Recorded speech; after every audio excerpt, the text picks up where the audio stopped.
Elle n'en croit pas ses yeux, un trou, en plein milieu de sa cour.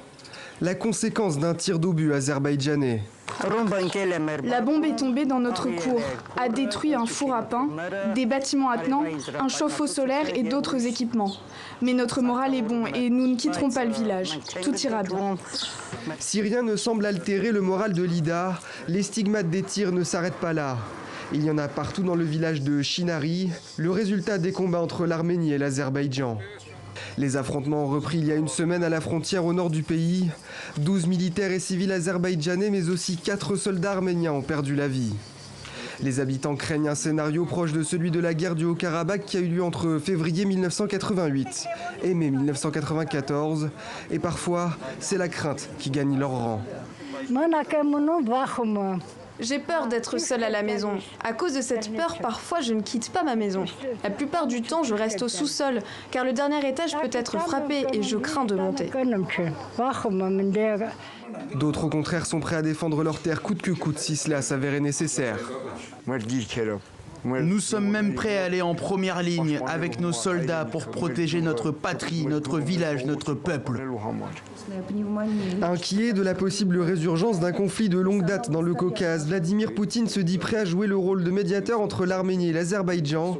La Russie est à la fois un partenaire et allié privilégié de l'Arménie où elle dispose d'une base militaire, mais aussi l'un des principaux pourvoyeurs d'armes de l'Azerbaïdjan, qui jouit d'une importante rente pétrolière. Simone Seguidon, vous êtes notre éditorialiste. Bonsoir. Pourquoi l'Arménie et l'Azerbaïdjan s'affrontent dans le Haut-Karabakh ? C'est un problème historique, en ce sens que le Haut-Karabakh, qui est un territoire peuplé majoritairement d'Arméniens depuis toujours, a été intégré par l'Union soviétique en 1921 dans la République soviétique d'Azerbaïdjan. Donc c'était une grande minorité arménienne à l'intérieur de l'État azerbaïdjanais. Quand l'Union soviétique s'est effondrée en 1991, que l'Arménie est devenue indépendante et l'Azerbaïdjan est devenu indépendant, le territoire du Haut-Karabakh, peuplé majoritairement, mais pas totalement d'Arméniens, se retrouvait dans la République nouvellement autonome d'Azerbaïdjan.